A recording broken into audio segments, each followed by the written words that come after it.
So assalamu alaikum da Allah wajen announcement da Allah aikin nan wasu suna cewa ba sa samun 1,000 ko, so abinda za ka yi wani lokaci depends on aikin da aka samu, kun fahimta. So abinda za ka yi shine aikin ne kasance ads ne za ka koma baya ko ba haka ba. So abinda za ka yi shine wani lokaci in baka samu a sponsor ads ba, mind me na manta ban sa a cikin wannan video din ba, shine wannan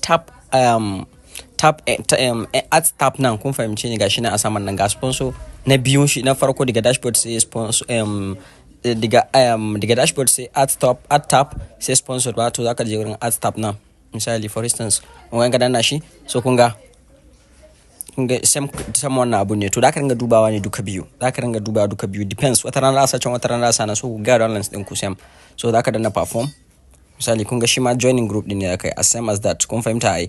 To sai ka koma baya haka sai ka danna claim rewards, kun gani tax has been claimed, kun fahimta. Sai ka koma baya kamar yadda kuke gani.